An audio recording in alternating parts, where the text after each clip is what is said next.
Apa? Belum lagi, masih banyak lagi. Iya, masih kaji awal berkawang pada 500 aja ada isi.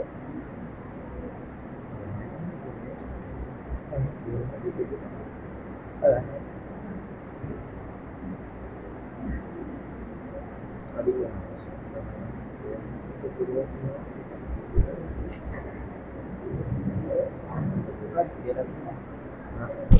Belum banyak.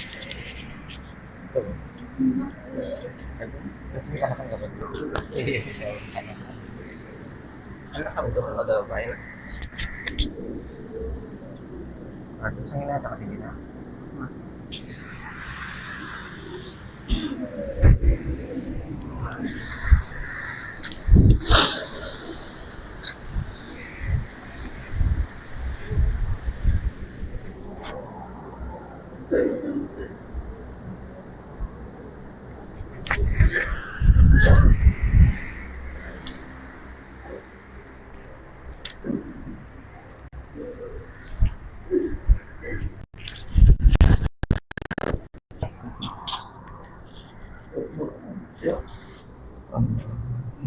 Kemana? Abang mau beli apa juga? Anak situ juga. Oh iya.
Asyhadu an la ilaha illallah.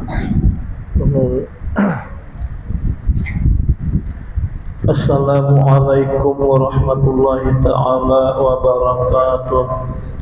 Ila hadratin nabiyil karim wa alihi wa ashabihi wa azwajihi wa azwajihi. Ila hadratin nabiyil karim wa alihi wa ashabihi wa azwajihi wa dzurriyyati ajma'in wa ila al-hajj Muhammad Juhdi bin Ahjiram li pemangkit. Ila Ya Abdurrahman Siddiq Mufti Negeri Ulama Aja Al-Hajj Abdurrahman Ali Sahabat Al-Fatihah. Bismillahirrahmanirrahim. Alhamdulillahi Rabbil Alamin Ar-Rahmanir-Rahim Maliki Yawmiddin. Iyyaka na'budu wa iyyaka nasta'in. Ihdinas siratal mustaqim. siratal ladzina an'amta 'alaihim ghairil maghdubi 'alaihim waladdallin. Amin.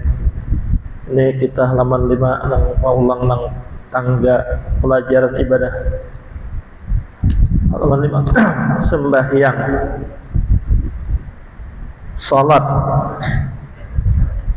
Kalau sembahyang ini asal bahasa daripada sembahyang, yang itu Tuhan, itu bahasa kada bahasa kita Indonesia, bahasa Jawa, bahasa apa itu? Sembahyang. Rukun Islam yang kedua yaitu mendirikan sembahyang 5 waktu. Oleh karena soal sembahyang ini berhubungan dengan bersuci, dan bersuci biasanya berhubung dengan air, maka di sini diterangkan lebih dahulu soal air. Jadi umpamanya ada banyu, lalu kena bersuci itu pakai tayamum. Maksudnya sembahyang itu harus didahului bersuci.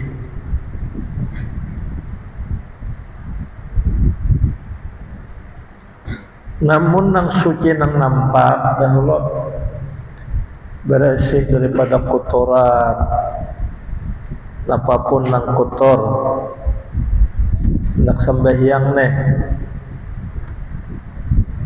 bersih daripada segala najis, itu merupakan syarat bersih daripada segala najis. Lalu bersih daripada kotoran, artinya ini sebagai untuk lebih abdalnya.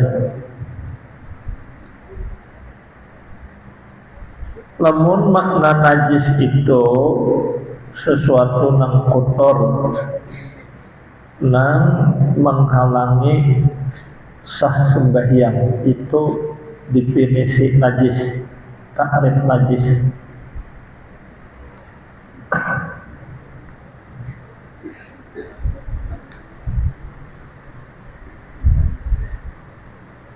Darah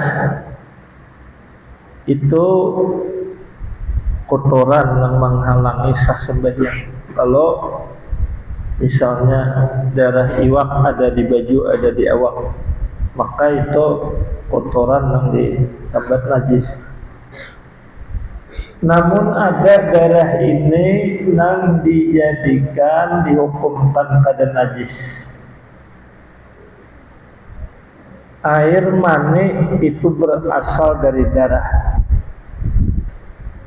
maka air mani itu dihukumkan kada termasuk najis. Jadi misalnya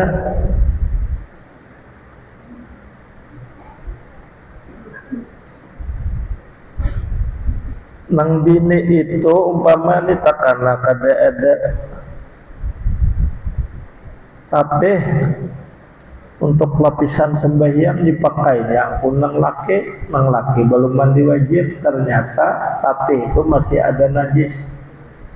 Itu najis berasal, mani itu berasal dari darah, namun kada dihukumkan najis lagi. Jadi ini kotoran tapi kada menghalang sembahyang, maka kada dingarani najis.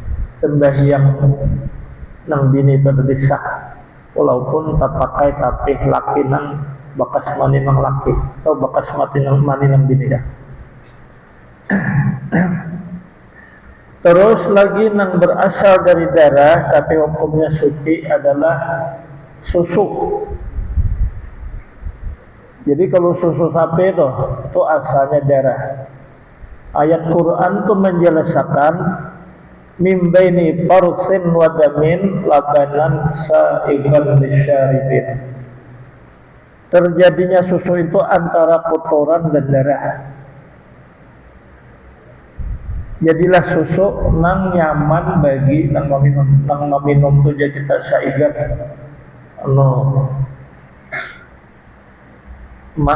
masuk kerakungan tu. Ini berasal dari antara darah lawan kotoran, tapi ini dihukumkan suci. Nah ini nih, jadi ini susu kada termasuk najis, ini bersih dan diminum, boleh diminum. Asal susu binatang yang halal. Susu binatang yang halal. Midiinnya tadi apa? Bahan pokoknya dari antara mani dan darah. Kemudian yang berasal dari darah itu minyak harum nang dari di awak kijang itu. Apakah itu di lintohotnya, pokoknya ada lendir, ada jaketan berupa minyak, itu harum benar. Itu asal usulnya darah, tapi dihukumkan suci, bukan najis. Bukan najis. Termasuk juga hati ayam misalnya. Asal usulnya dari darah menjadi bagumpal jadi hati.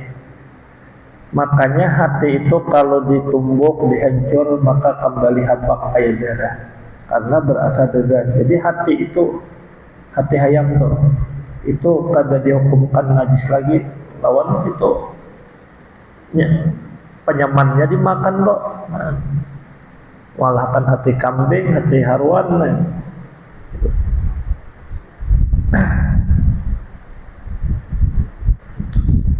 Lalu sarang laba-laba apakah itu najis? Nah, itu kan keluar daripada parutnya. Mazhab yang diperpegangi bahwa itu sarang laba-laba itu bukan najis. Jadi umpamanya kita hendak sembahyang lalu menyangkut di baju, kita mazhab yang terkuat kita pakai sembahyang kita itu sah aja. Karena bukan kotoran yang menghalang sembahyang. Itu fatwa ulama yang kuat. Jadi sarang laba-laba, kalau bahasa Pahulan itu menyebut sarang kabibitak. Itu andai kata menyangkut di baju itu kada menghalang sah sembahyang. Itu kada dihukumkan najis. Nah, itulah sarang laba-laba itu kada hukum najis. Ini Allah Ta'ala melalui laba-laba ini menampakkan kebijaksanaannya, menampakkan dia itu mengatur makhluk. Jadi kadang-kadang laba-laba itu ulah saraf itu mudi kayak kita malah langit nambah empar. Kadang-kadang ulah sarang laba-laba itu mudi pakai kayak ringgit. Jadinya cukup kada usah mencari kemana-mana, tawakal lawan Tuhan, berharap supaya ada rezeki. Karena tang ada binat anut bilalang nampina bingung, terabang lalu tersasar ke situ sangkon, dapatnya dimakannya. Karena ada pulang anut capung kasih syurga, karena ada pulang sangkon. Tajaminlah ini dalam waktu sehari itu, cuma melalui jaring atau sarang laba-laba. Itulah Tuhan hanya mengatur, maulah cara makhluknya itu mencari rezeki. Bagaimana hajanya, cukup kena tawakal lawan Tuhan lah, karena ada aja yang sasat bila lang halus kah, siuragung kah, atau lang terangit kah. Coba santai aja, dapat makanan. Ada lagi makhluk yang berupa mirip kayak kunang-kunang berjana di dalam lubang kayu. Jadinya bila malam itu muncul ke muka itu, lalu timbul awaknya tuh bersinar kayak kunang-kunang. Lalu makhluk malam tuh terjebak mendatangi ke situ, ditangkapnya, dan gitu. Jadi tadi sarang laba-laba itu adalah dihukumkan suci, kada termasuk najis. walaupun keluar dari parutnya ya. Karena Nabi kita itu waktu dikepung buan Quraisy itu anak dibunuh, Nudul bersama Abu Bakar tuh bisa puji dulu kaguhan surah. Yang mana indah sudah Nabi masuk ke situ,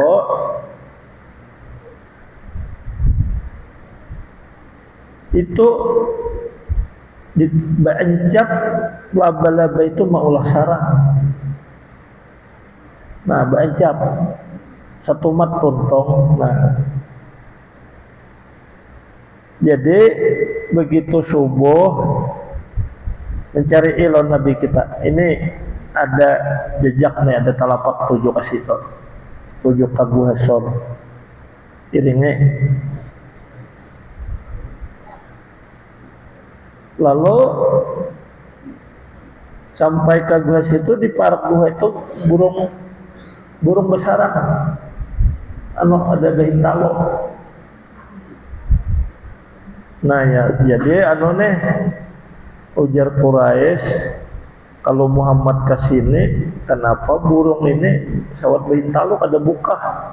Mestinya walaupun malam nih buka nih. Kenapa pulang? Sarang laba-laba ini kada rabit, namun Muhammad masuk ke sini rabit. Kebetulan dipandang mulai di luar tuh guhanya itu kadet, jadi kan ada kelihatan. Mungkin ada juga kan belok kalau sedikit kita kada bisa melihat guhanya ini. Kalau kada kelihatan. Mulai di luar Sayyidina Abu Bakar melihat, ya Rasulullah, itu guhanya tuh di muka guha lalu lalang.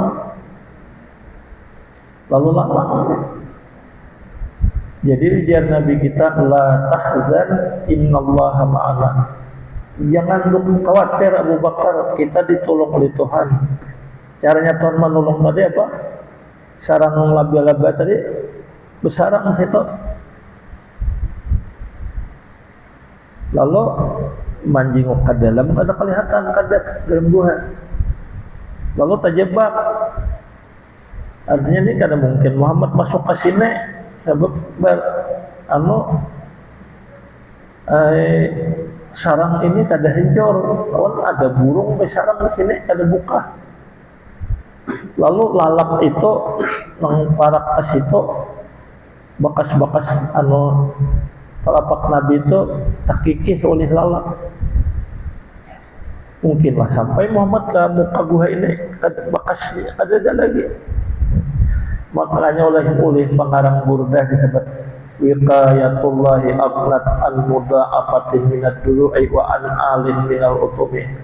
Pemeliharaan Allah tidak memerlukan baju bajak berlapis-lapis dan tidak memerlukan benteng yang kuat yang tinggi. Cukup hanya dengan sarang laba-laba tadi. Nah, ini. Jadi itu kada najis deh. Mungkin disitulah yang diulah dalil bahwa itu kan najis, kan bilangnya Nabi keluar tuh tentang sangkut baju Nabi. Kada ada kisah Nabi mana tuh membesuh. Nah.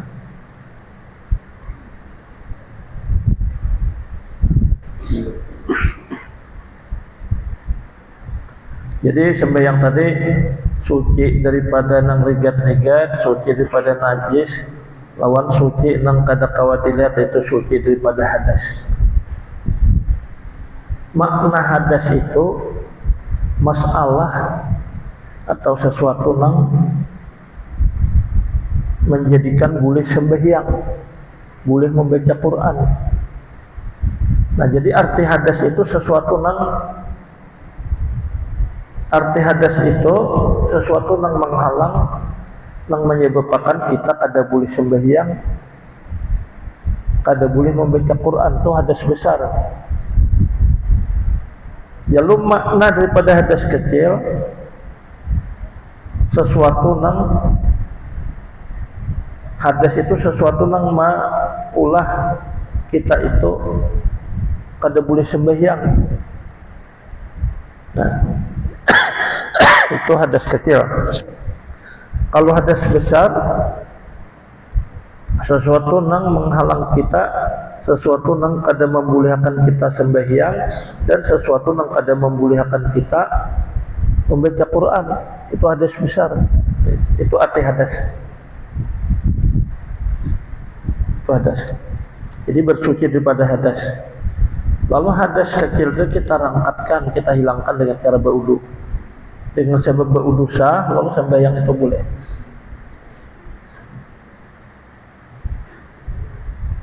Lalu masalah banyu ini, kita negara ini masalah banyu ini sugih lah. Air terbagi 3. Satu air yang suci lagi mensucikan bagi yang lain. Air itu kada najis. Lagi air suci itu hanya kada najis lagi mensucikan bagi yang lain. Maksudnya kawa dipakai untuk membersihkan najis.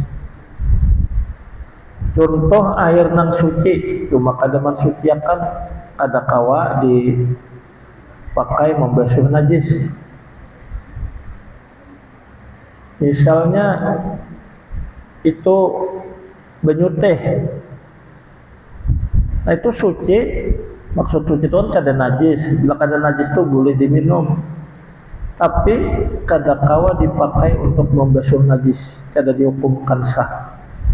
Kada kawa dipakai untuk berwudu, kada dihukumkan sah. Nah, jadi kalau nang suci mensucikan itu artinya berarti kawa dipakai berwudu, kawa dipakai mandi wajib, dan kawa dipakai untuk membersihkan najis sah. Yang kayak banyu sungai kita ini nih. Nah, sesuai. 2 air yang suci tiada mensucikan bagi lainnya. 3 air najis atau air yang bernajis. Air yang suci lagi mensucikan bagi lainnya, yaitu air yang sah dipakai untuk berwudu, mandi dan membasuh najis. Nah itu tadi air suci mensucikan. Suci berartinya air banyunya itu kada najis. Mensucikan itu artinya kawa dipakai mandi wajib, kawa dipakai berwudu, dan kalau dipakai untuk membasuh najis. Sah kalau dipakai membasuh najis. Lalu kalau banyu itu suci tapi kada sah untuk membasuh najis. Itu teh banyu teh itu suci. Tapi untuk membasuh najis kada sah. Dipakai mandi wajib banyu teh kada sah. Kalau kisah kita dengarkan dari alam dan alamnya kayak itu, daerah Muneng dah. Kalau katakanlah musim tidak banyu surut, maka banyunya itu hilang dan ada bau apa? Bau berkumpai kan? Apa ini fatwa fikih nih? Mereka itu dihukumkan sah aja berwudu, sah aja mandi wajib. Cuma untuk kesehatan punya kada tahan, kada usah apa minum itu, punya hendak minum ditandakakan dulu atau dijarang. Tapi ini untuk sembahyang, untuk berwudu, untuk mandi wajib sah. Kemana lagi tuh? Punya sudah banyunya kayak itu tuh, sapulawan kayak itu. Aulanya kalau umpamanya buahnya itu ada liding. Nah, lebih bagus berwudu di liding. Namun berwudu di batang banyu itu sah. Sah ini deh.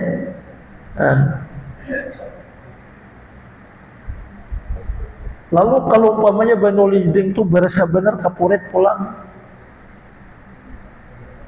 Sepantasnya bagi kita tuh tinggalkan banyu liding tuh berwudu pakai banyu sungai.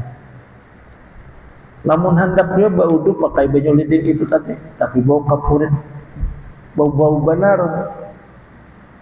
maka itu termasuk artinya dingarani banyu kapurit. Ada jalan ini, kita cariakan banyu biasa, banyu sungai, banyu sumur, kita campuri sampai hilang bau kepuritnya itu. Karena kita merasa mengambil bersihnya nih, mengambil jernihnya. Jadi kita campur ya supaya hilang bau kepurit tadi. Nah ini, karena kalau bau liding itu limpat bau kepuritnya itu jangan dipakai untuk berwudu. Itu air suci cuma tidak mensucikan. Tidak mensucikan untuk berwudu. Kalau limpat bau kepuritnya.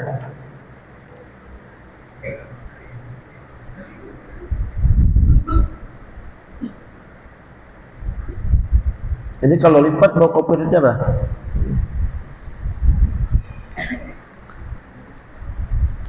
Lalu air najis atau kena najis. Air ada 7 macam. 1, air hujan. Dalam Quran itu mengisahkan kami turunkan dari langit itu banyu.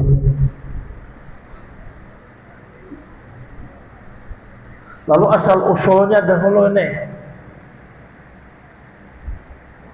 Asal usulnya dari langit, yang bujur-bujur dari langit.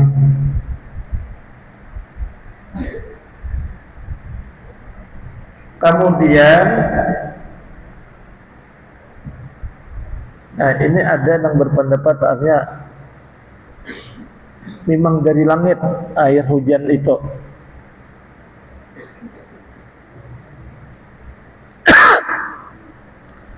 Lalu setelah itu banyu hujan itu kada dari langit, cuma dari atas yang tinggi. Lalu dari atas yang tinggi itu dingarani langit juga.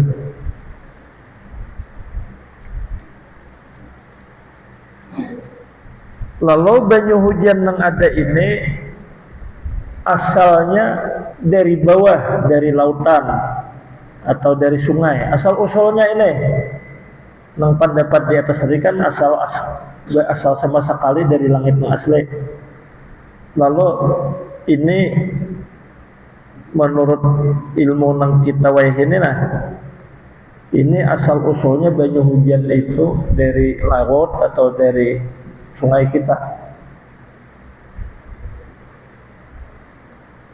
Lalu naik ke atas itu bergematan melalui tarikan sinar matahari. Bergematan tarikan sinar matahari lawan aliran angin selatan. Angin selatan tuh bergemat, bertampur. Ada banyak tuh tak umpat ke atas, ke naik ke atas. Tahan kada gugur ini. Tahan. Lalu hari-hari ada panas, ada tempuran angin selatan. Lalu banyu itu di pahuman itu selesai menyusut, selesai kering. Banyu selesai surut, banyu sungai ini. Itu naik ke atas. Ada panahannya jangka beberapa bulan. Lalu matahari masih berada di arah utara, itu belum lagi hujan diturunkan. Masih ada bulan banyu tadi tertahan dulu. Nah, apabila sudah bergeser karena mengarah ke selatan sampai bulan Oktober, nah itu matahari itu di tengah-tengah langit, hanya kapat matahari dari 1 Oktober. Lalu tengah harinya itu kita ini bisa tajajak umbayang kita. Itu tengah hari lah, karena matahari itu tepat di atas kepala kita tengah hari. Nah, jadi ini udah kada umbayang dah. Nah itu panasnya waktu itu kalau takana awannya ya kita bersih, itu kalau di Pahuluan tuh bisa paring pepacah. Nah itu sudah bergeser ke sebelah selatan tuh ada bakalan turun hujan, sudah mengarah mulai musim hujan. Kayak kita nih sudah mengarah musim hujan ya. Nah itulah asal usul daripada air hujan.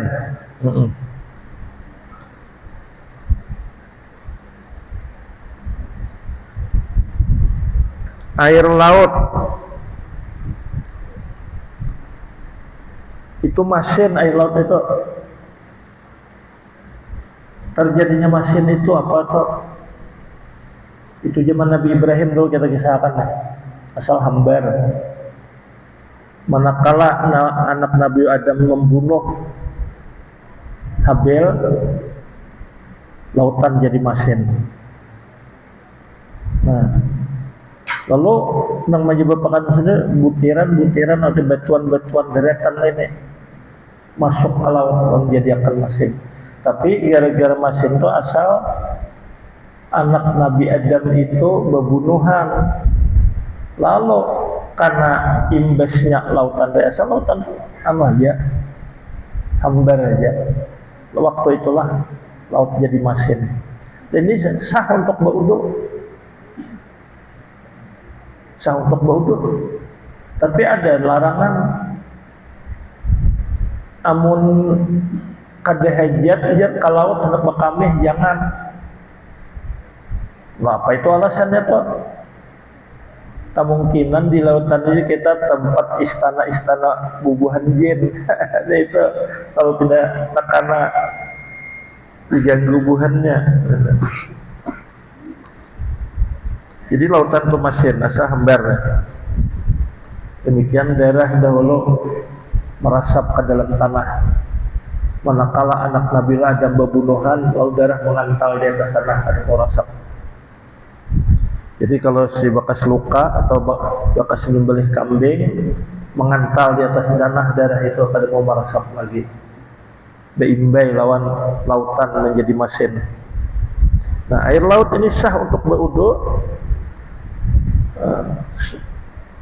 untuk diminum, untuk menapas najis, untuk membasuh najis, untuk istinja ini sah. Air sungai, nah sah untuk berwudu, sah untuk mandi wajib, sah untuk bertatapas najis nih. Nah ini air sungai. Cuma sungai itu beratan itihi larutnya Roma. Tentu karena ujung-ujungnya tuh ke laut, lautnya sungai itu.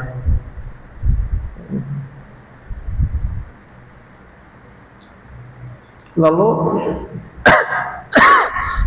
banyak sungai. Kan hilir sungai itu kan ujungnya tuh lautan, Pak. Dengan sebab lautan ini masin, lalu banyu sungai itu kadang mempengaruhi, kadang menjadikan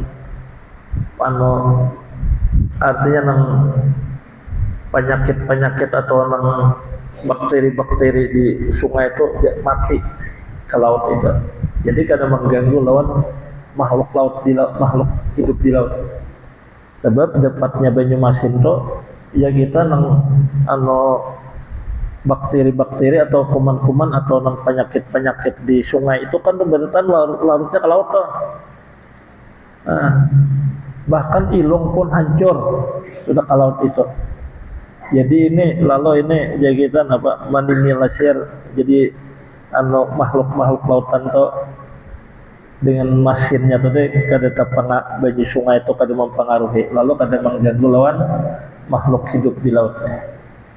Sungai itu larutnya berataan, ujungnya larutannya itu kayak kita negara, situ tentu di situ laut kok. Berarti karena itu macam-macam sungai kita nih, ulik lata balik, macam-macam kotoran manusia lah, sampai ke lautan itu jadi sutrel, jadi mantah itu, jadi kada menjadikan penyakit kepada makhluk hidup di situ di lautan itu. Itulah gunanya masin lah.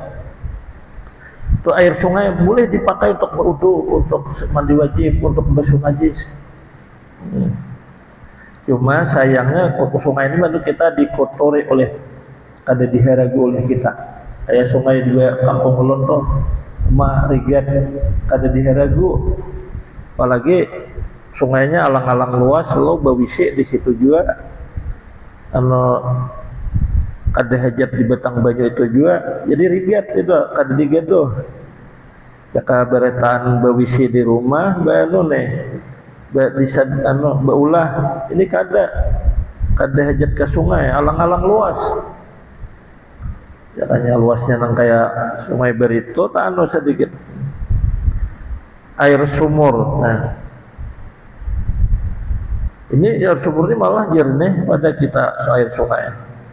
Jadi dipakai untuk berwudu, pakai untuk untuk majhun najis, untuk mandi wajib. Ini air pancuran, hanya kayak di Gunung Luksado.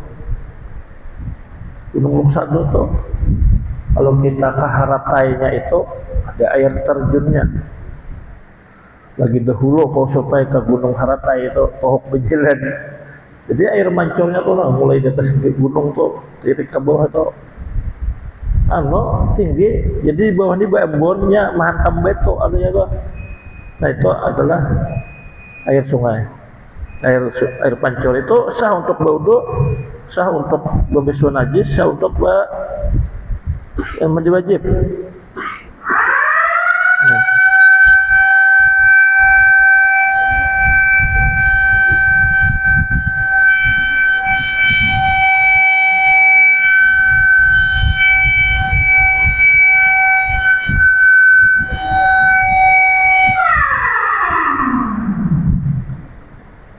Atau air sumber, nah kurang lebih kayak air terjun nih. Air embun, nah embun di tanah dianggap imbir kayak musim kemarau tuh. Lalu hibat, nah itu kawakan dipakai untuk berwudu. Air salju, nah ini air salju ini yang ada kan di daerah kutub utara atau daerah Antartika. Sama-sama lagi air salju itu kan kalau dipakai berwudu dahulu. Karena malileh ya. Tapi kita Indonesia ini kalau wilayah timur Irian itu ada bisa hujan salju. Buat kami misalnya kasih itu kan hujan salju katakupan kepala. Merasai pang situ. Kadang di Jepang tuh bisa juga hujan salju. Jadi batunya tuh hujannya tuh kena katakupan. Itulah alam. Di situ kau haja di atas tuh ada timbul batu es. Nah ini gugur nih ke bumi nih di tanah.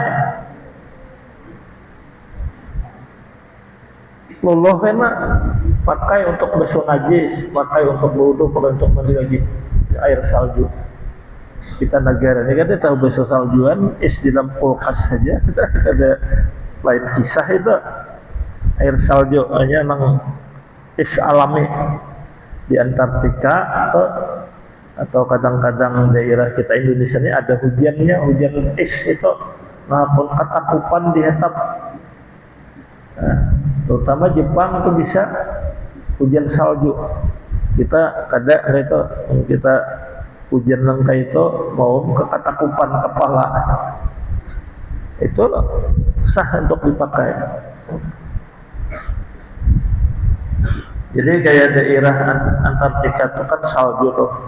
Jadi kita kawa berjalan di tengah-tengahnya itu. Ayo anak berjalan ke jauh-jauh tapi hati-hati. Kalau kada kawa bulik kan bisa malileh. Jadi jangan untuk ke daerah situ tuh kalau misalnya kita silahkan berjalan-jalan. Cuma jangan terlalu jauh.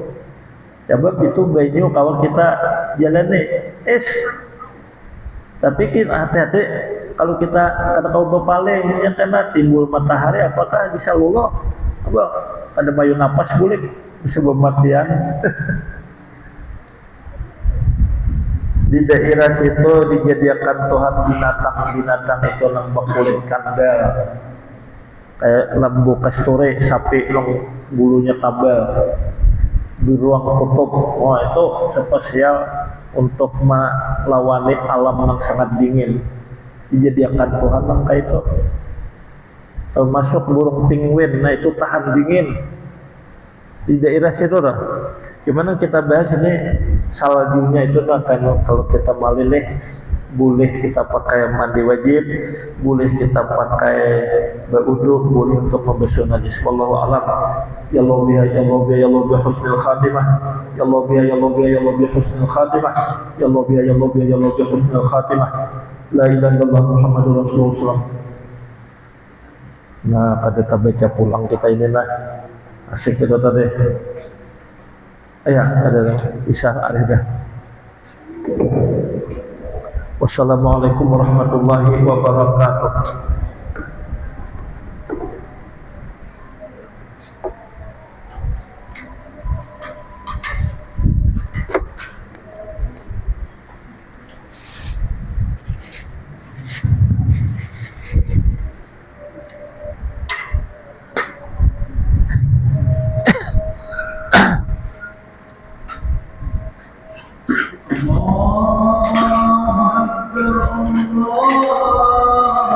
Amin.